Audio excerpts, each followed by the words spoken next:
What's up, everyone? I have a cool episode for Sunday's Best. Not only do I have a new product we're going to try out, I got some updates on my airbrushes. Let's go ahead, Van Gogh. I have no more blueberry muffin, man. You've eaten half of my blueberry muffin.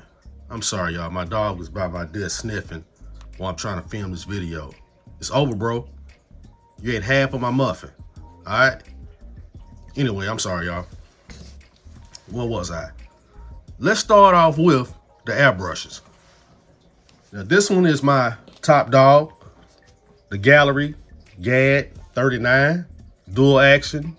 I can spray out air and paint, top loader.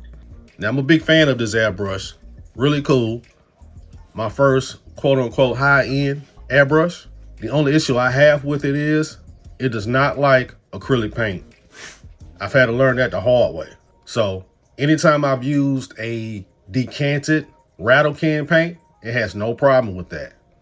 Any type of lacquer paint, any type of solvent paint, it has no problem with that with a lacquer thinner. But it's only when I use the acrylic paint, it gives me issues. I'm talking about it clogs up big time when I got to completely break the airbrush down. Taking the nozzle off, the back off, the needle out, the cup off, cleaning all of this inside up here, cleaning the nozzle off, cleaning the needle off. I mean, a complete breakdown with the acrylic paint. And that defeats the purpose. So I've made a decision. Great airbrush, great first advanced airbrush, but I'm never going to use this again for acrylic paint. When it comes to acrylic paint, this Avanti, this is the truth right here. This is my Harbor Freight airbrush I bought. Bottom feeder, you know, but it can handle acrylic paint. I'm not sure because of gravity.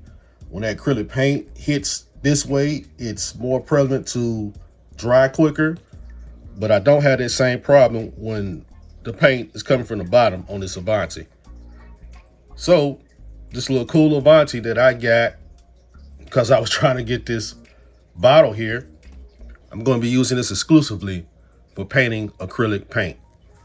So my long-term update on my two airbrushes, like they do on my favorite shows on TV, Motor Week, I'm pleased with both of them. This can handle any paint you throw at it. My Gaahleri is sensitive. It does not like acrylic paint. So that's it on those two airbrushes. I still highly recommend them. For beginning with your airbrushing, I'll probably have to say I will go with the Avanti first. If you want less headaches, if you want something that's pound for pound, they can spray acrylic paint, can spray lacquer paint, you want that Avanti. Now, let me not shoot this one in the foot right here, my Gaahleri airbrush, when it comes to acrylic paint. Now, that new formula that I use that I got from Bruce, it does not clog near as much. I can probably get through, I say, painting a body, but I still had to do a complete breakdown after I painted. But before, I had to do a breakdown between every coat. That's how serious the clogging was. But with that new formula, I can probably get away with spraying acrylic paint through this one if I needed to. It will go for acrylic paint, but just know it's very sensitive and it really doesn't like it. At least mine doesn't. So that's it on the airbrushes. But I wanted to do this episode because everybody out there knows it's not all about building model cars. You know, step 1, step 2, step 3, wet sanding, painting, clear coating, assembly, you're done. No, it's not that. It's the prep that goes in it. It's the things that take place behind the camera. All this research I'm doing on trying to find the perfect clear coat. That's what I'm working on now. That's what a common man can get it. Y'all know how I am. You know, that's why I started this channel, you know, with my vision cars. How I started, what a common man can do it. So I want to try a new product, a new lacquer thinner, and I want to tell you how this came about. I was just doing some good research online, and I ran across this. This right here is by Rust-Oleum. I bought it at AutoZone. This lacquer thinner is for automotive paint. Now, let's read the front of this can very carefully, and that's why I made the title the way it is. Matter of fact, I think you can use this for other things besides automotive paint, but it's rated for automotive paint. Let's say that. Lacquer thinner, high solvency, which means it should flow through the airbrush better. Medium drying, so that means that drying process of the lacquer paint is slower, so it should level better. Professional grade. Now, let's look at these words very carefully. Provides excellent leveling and gloss with lacquers and primers. Let me repeat that first part. Provides excellent leveling and gloss with lacquers and primers. We're going to put that to the test today, not tomorrow, today. Got to put your money where your mouth is, Rust-Oleum. All right, these are my 2 test pieces. Yeah, they're not all that beautiful. I just did a quick sanding on them. I've tested this quite a few times. It's probably time for me to go ahead and strip it and start all over again. But it's smooth enough where when we put our clear coat on here, we'll know. Same thing with this one. When I make up a batch of the clear coat using this, we'll know. Because ladies and gentlemen, right now I'm in the quest to find the perfect clear coat. Where I had a perfect paint job. I have not achieved that yet. I am very, very happy with my latest paint job on the Plymouth Roadrunner. It took a lot of wet sanding to get it there, but I still want better. I'm still going to use that Mr. Hobby's leveling thinner when I find the proper paint that's for airbrush painting. You know, something like MCW. I'm going to order some of that, you know, things to that nature.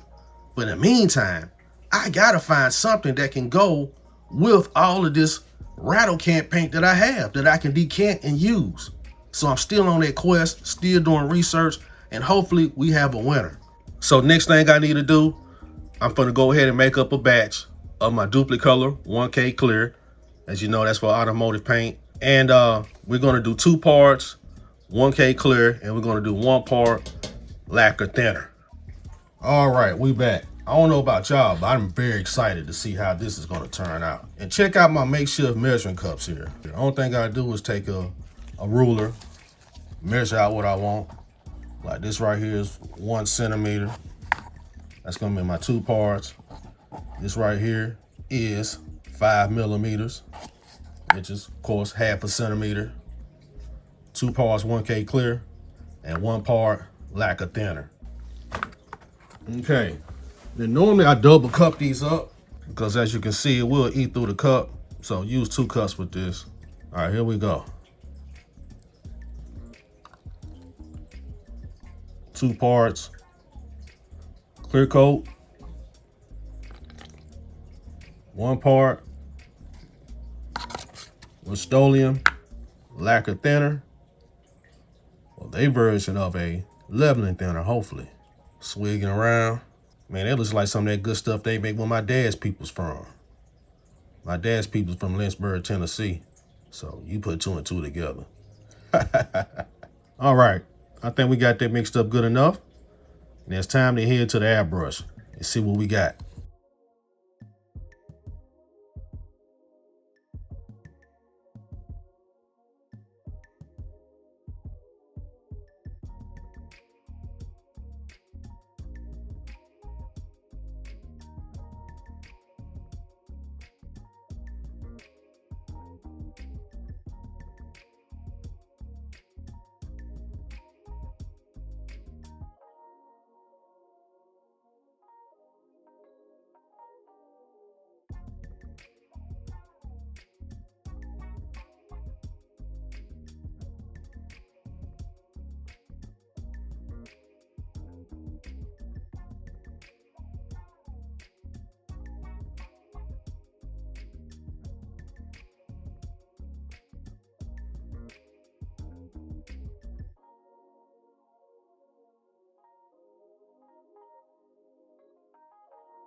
All right, it's been about 4 hours since I ran my first test, and I got a surprise test for you. I'm gonna show you that last, but let's get on this bumper right here.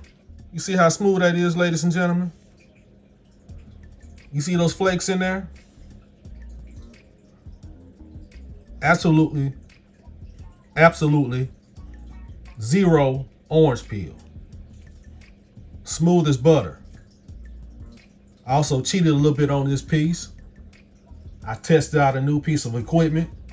I bought a dehydrator from Ollie's for 40 bucks. So I had it in my dehydrator for about an hour. Just to speed up the process so I can touch it. This Rust-Oleum lacquer, I'm gonna start calling it leveling thinner. It's phenomenal.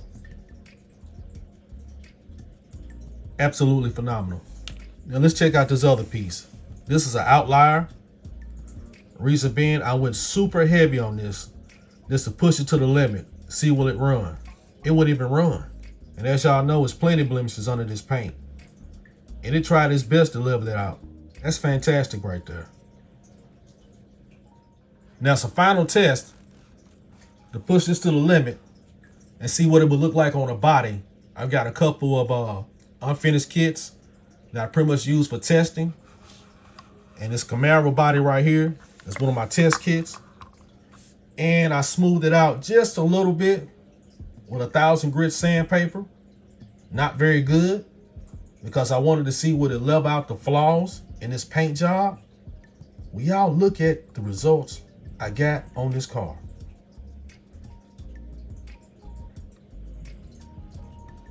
It has not been an hour since I painted this car. So it's still gassing out. So you might as well say this is soaking wet. Look at that. No dehydrator whatsoever. This is just a Rust-Oleum lacquer leveling thinner on its own. I can go ahead and call it. With results like this, 2 parts paint, 1 part Rust-Oleum lacquer leveling thinner that I bought at AutoZone for $11.99, 12 bucks. This is definitely the better lacquer thinner you want to use with rattle can paint that you decant. This is my decanted 1K clear duplicolor, 2 parts 1K clear, 1 part lacquer leveling thinner by Rust-Oleum. And it's definitely better than the Mr. Color leveling thinner as far as rattle cans. Remember, I'm saying this is only about the rattle can test. When it comes to the other paints that's meant for airbrushing, I would do another test. But this right here, this is incredible. Absolutely amazing to get results like this just playing around off my research.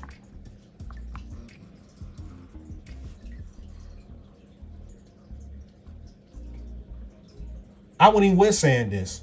I'm gonna let it dry the old school way. Let it sit up for about 4 or 5 days. It probably won't even require any wet sanding. This is what I've been looking for. This product does exactly what it says it does. Provides excellent leveling and gloss with lacquers and primers. The results speak for themselves.